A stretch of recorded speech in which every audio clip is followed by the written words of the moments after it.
Hello friends. स्वागत है आपका हमारे यूट्यूब चैनल आर के हिंदी कहानियों में। आज की कहानी है दो छोटे छोटे बच्चों की छोटी छोटी लड़ाइयाँ। माँ, मैं किसके साथ खेलूं? मुझे भी अस्पताल से छोटा सा बच्चा ला दीजिए ना। आप तो अपने काम में लगी रहती हैं और मैं अकेले अकेले खेलता हूँ। कृपया ला दीजिए ना, मुझे अकेले खेलना अच्छा नहीं लगता है। अपने 4 वर्षीय पुत्र अंचल की ये फरमाइश सुनकर मैं धीरे से मुस्कुरा दी और अपने हाथ की पत्रिका को एक किनारे रखते हुए उसके गाल पर एक पप्पी ले ली थी। थोड़ी देर बाद मैंने उसे गोद में बैठा लिया और बोली, अच्छा, मेरे राजा बेटे को बच्चा चाहिए अपने साथ खेलने के लिए। हम तुम्हें 7 महीने बाद छोटा सा बच्चा ला कर देंगे। अब तो खुश हो। अंचल ने खुश होकर मेरे दोनों गालों के तड़ातड़ कई चुम्बन ले डाले। वह संतुष्ट होकर गोद से उतरकर पुनः अपनी कार से खेलने लगा। शीघ्र ही उसने एक नया प्रश्न मेरी ओर उछाल दिया। माँ, जो बच्चा आप अस्पताल से लाएंगी वो मेरी तरह लड़का होगा या आपकी तरह लड़की? मैंने भी हंसते हुए जवाब दिया, बेटे, ये तो मैं नहीं जानती। जो डॉक्टर देंगे हम ले लेंगे। परंतु तुमसे एक बात अवश्य कहनी है कि वो लड़का हो या लड़की, तुम उसे खूब प्यार करोगे। उसे मारोगे तो नहीं ना? नहीं माँ, मैं बहुत प्यार करूंगा उसे। अंचल पूर्ण रूप से संतुष्ट होकर खेल में जुट गया, पर मेरे मन में विचारों का बवंडर उठने लगा था। वैसे भी उन दिनों दिमाग हर वक्त कुछ न कुछ सोचता ही रहता था। ऊपर से तबीयत भी ठीक नहीं रहती थी। अंचल ऑपरेशन से हुआ था, अतः डॉक्टर और भी सावधानी बरतने को कह रहे थे। माँ को भी मैंने पत्र लिख दिया था, क्योंकि इंग्लैंड में भला मेरी देखभाल करने वाला कौन था। पति के सभी मित्रों की पत्नियां नौकरी और व्यापार में व्यस्त थीं। घबराकर मैंने माँ को अपनी स्थिति से अवगत करा दिया था। माँ का पत्र आया था कि वो 2 महीने बाद आ जाएंगी। तब कहीं जाकर मैं संतुष्ट हुई थी। उस दिन शाम को जब मेरे पति ऐश्वर्य घर आए तो अंचल दौड़कर उनकी गोद में चढ़ गया और बोला, पिताजी पिताजी, माँ मेरे लिए एक छोटा सा बच्चा लाएंगी। मजा आएगा ना? ऐश्वर्य ने हंसते हुए कहा, हाँ हाँ, तुम उससे खूब खेलना, पर देखो लड़ाई मत करना। अंचल सिर हिलाते हुए नीचे उतर गया था। मैंने चाय मेज पर लगा दी। ऐश्वर्य ने पूछा, कैसी तबीयत है सर्वदा? मैंने कहा, सारा दिन सुस्ती छाई रहती है, कुछ खा भी नहीं पाती हूँ ठीक से, उल्टी हो जाती है। ऐसा लगता है कि किसी तरह 7 माह बीत जाएं तो मुझे नया जन्म मिले। ऐश्वर्य बोले, देखो सर्वदा, तुम 7 महीने की चिंता ना करके बस डॉक्टर के बताए निर्देशों का पालन करती जाओ। डॉक्टर ने कहा है ना कि तीसरा माह खत्म होते होते उल्टियाँ कम होने लगेंगी, पर कोई दवा वगैरह मत खाना। 2 माह के पश्चात भारत से मेरी माँ आ गई थी। उस समय मुझे 5वां महीना लगा ही था। माँ को देखकर लगा था जैसे मुझे सभी शारीरिक व मानसिक तकलीफों से छुटकारा मिलने जा रहा हो। अंचल ने दौड़कर नानी जी की उंगली पकड़ ली थी। वह ऐश्वर्य ने उनके सामान की ट्रॉली। मैं खूब खुश रहती थी, माँ से भी खूब बतियाती। मेरी उल्टियाँ भी बंद हो चली थी। मेरे मन की सारी उलझनें तो माँ के आ जाने से ही मिट गई थी। मैं हर महीने जांच हेतु क्लिनिक भी जाती थी। इस प्रकार देखते देखते समय व्यतीत होता चला गया।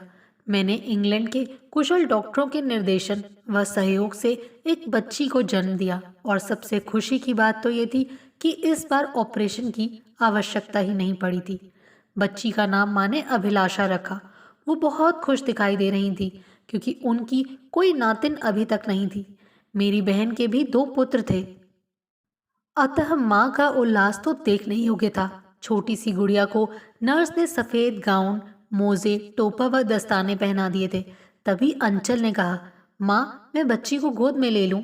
मैंने अंचल को पलंग पर बैठा दिया और बच्ची को उसी की गोद में लेटा दिया। अंचल के चेहरे के भाव देखने लायक थे। उसे तो मानो जमाने भर की खुशियां मिल गई थी। खुशी उसके चेहरे से छलकी जा रही थी। यही हाल ऐश्वर्य का भी था। तभी नर्स ने आकर बतलाया कि मिलने का समय समाप्त हो चुका है।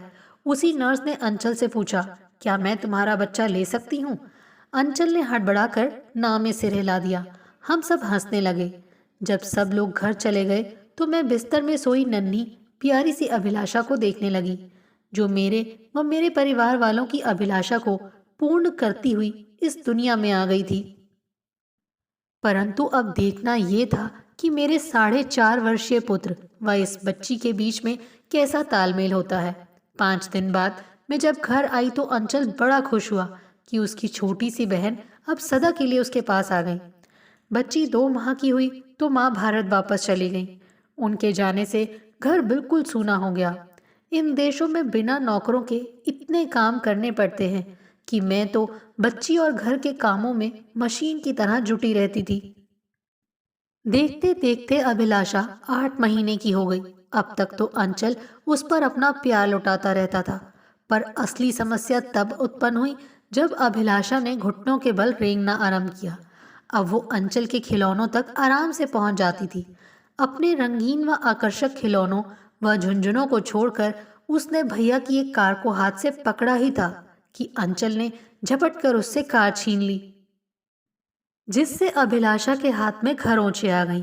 उस समय मैं वहीं बैठी बुनाई कर रही थी। मुझे क्रोध तो बहुत आया, पर स्वयं पर किसी तरह नियंत्रण किया। बाल मनोविज्ञान को ध्यान में रखते हुए मैंने अंचल को प्यार से समझाने की चेष्टा की। बेटे, अपनी छोटी बहन से इस तरह कोई चीज नहीं छीना करते। देखो, इसके हाथ में चोट लग गई।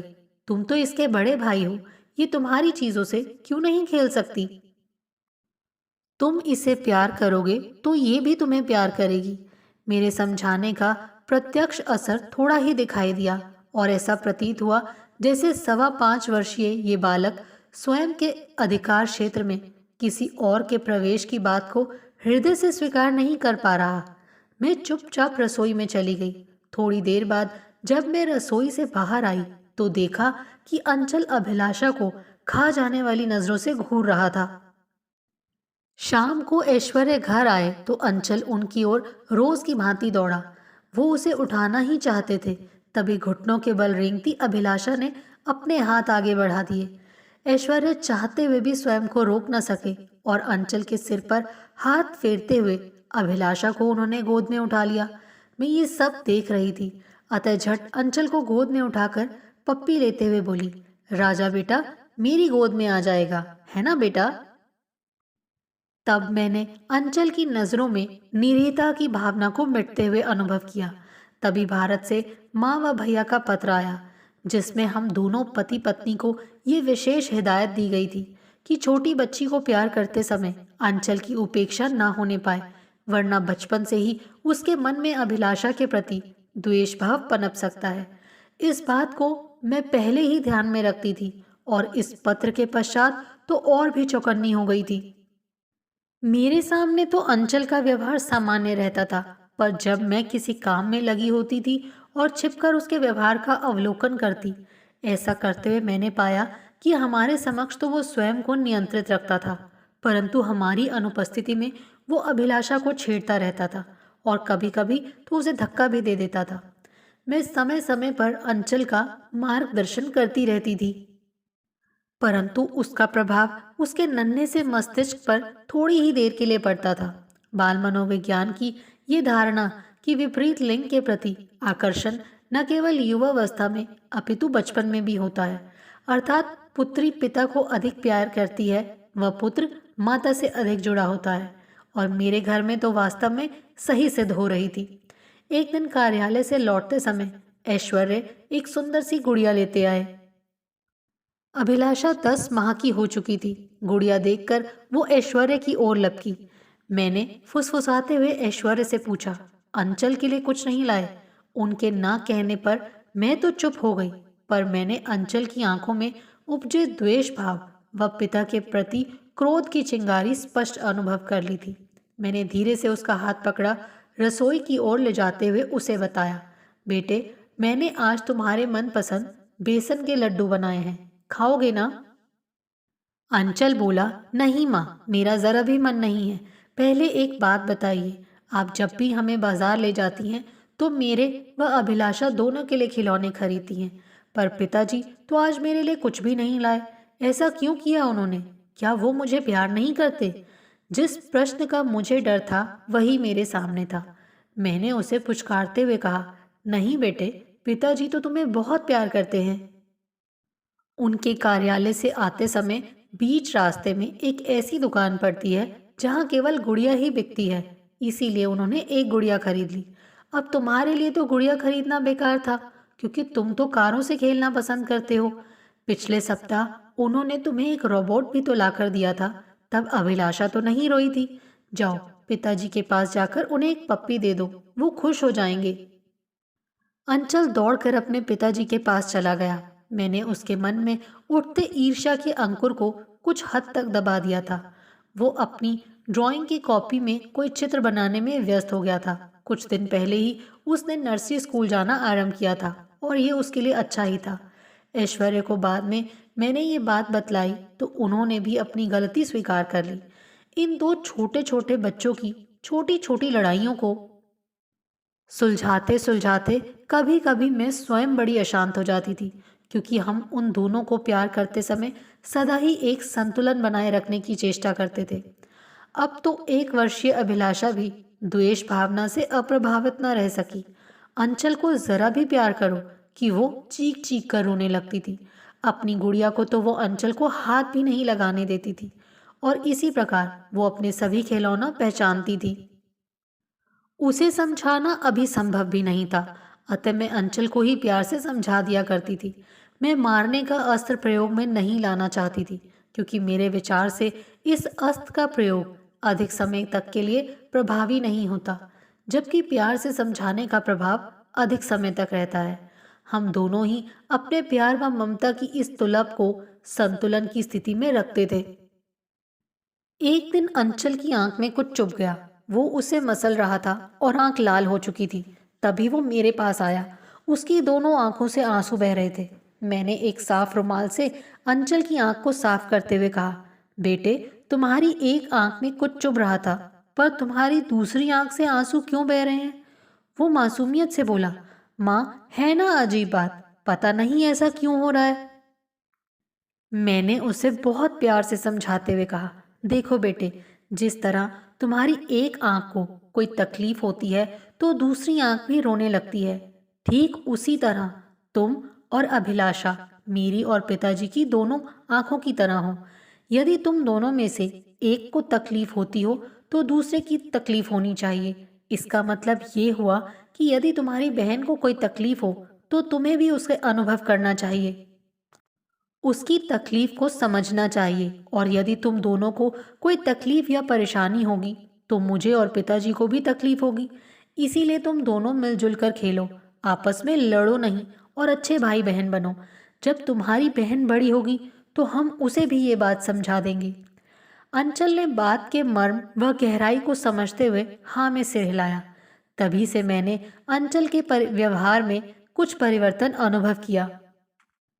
पिता का प्यार भी अब दोनों को बराबर मात्रा में मिल रहा था, और मैं तो पहले से ही संतुलन की स्थिति बनाए रखती थी। तभी रक्षाबंधन का त्योहार आ गया। मैं एक भारतीय दुकान से राखी खरीद लाई। अभिलाषा ने अंचल को पहली बार राखी बांधनी थी। राखी से एक दिन पूर्व अंचल ने मुझसे पूछा, माँ, अभिलाषा मुझे राखी क्यों बांधेगी? मैंने उसे समझाया, बेटे, वो तुम्हारी कलाई पर राखी बांधकर ये कहना चाहती है कि तुम उसके अत्यंत प्यारे बड़े भाई हो। वह सदा उसका ध्यान रखोगे, उसकी रक्षा करोगे। यदि उसे कोई तकलीफ या परेशानी होगी तो तुम उसे उस तकलीफ से बचाओगे और हमेशा उसकी सहायता करोगे। अंचल आश्चर्य से मेरी बातें सुन रहा था। बोला, माँ, यदि राखी का ये मतलब है तो मैं आज से ही वादा करता हूँ कि मैं अभिलाषा को कभी नहीं मारूंगा, ना ही उसे कभी धक्का दूंगा। अपने खिलौनों से उसे खेलने भी दूंगा। जब वो बड़ी होकर स्कूल जाएगी और वहां पर उसे कोई बच्चा मारेगा तो मैं उसे बचाऊंगा। ये कहकर वो अपनी 1 वर्षीय छोटी बहन को गोद में उठाने की चेष्टा करने लगा। अंचल की बातें सुनकर मैं कुछ हल्का अनुभव कर रही थी। साथ ही ये भी सोच रही थी कि छोटे बच्चों के पालन पोषण में माता पिता को कितने धैर्य व समझदारी से काम लेना पड़ता है। आज इन बातों को 20 वर्ष हो चुके हैं। अंचल ब्रिटिश रेलवे में वैज्ञानिक है। वह अभिलाषा डॉक्टरी के अंतिम वर्ष में पढ़ रही है। ऐसा नहीं है कि अन्य भाई बहनों की भांति उनमें नोक झोंक या बहस नहीं होती, परंतु इसके साथ ही दोनों आपस में समझदार मित्रों की भांति व्यवहार करते हैं। दोनों के बीच सामंजस्य, सद्भाव, स्नेह और सहयोग की भावनाओं को देखकर उनके बचपन की छोटी छोटी लड़ाइयाँ याद आती हैं तो मेरे होठों पर स्वतः मुस्कान आ जाती है। इसके साथ ही याद आती है अपने प्यार व ममता की वो तुला, जिसके दोनों पलड़ों में संतुलन रखने का प्रयास हम पति पत्नी अपने आपसी मतभेद व वैचारिक विभिन्नताओं को एक ओर रख कर किया करते थे। दरवाजे की घंटी बजती है। मैं दरवाज़ा खोलती हूँ। सामने अंचल हाथ में एक खूबसूरत राखी लिए खड़ा है। मुस्कुराते हुए वो कहता है, माँ, कल रक्षाबंधन है। अभिलाषा आज शाम तक आ जाएगी ना? हाँ बेटा, भला आज तक अभिलाषा कभी रक्षाबंधन का दिन भूली है? मैं हंसते हुए कहती हूँ। मैंने सोचा पता नहीं बेचारी को लंदन में राखी के लिए कहाँ कहाँ भटकना पड़ेगा, इसीलिए मैं राखी लेता आया हूँ। आपने मिठाई वगैरह बना ली है ना? अंचल ने कहा। मैंने हाँ में सिर हिलाया और मुस्कुराते हुए पति की ओर देखा, जो स्वयं भी मुस्कुरा रहे थे। आपको हमारी ये कहानी कैसी लगी? प्लीज़ कमेंट करके ज़रूर बताइए। अगर आप इस चैनल पर नए हैं तो इसे सब्सक्राइब करें और शेयर करें। Thank you.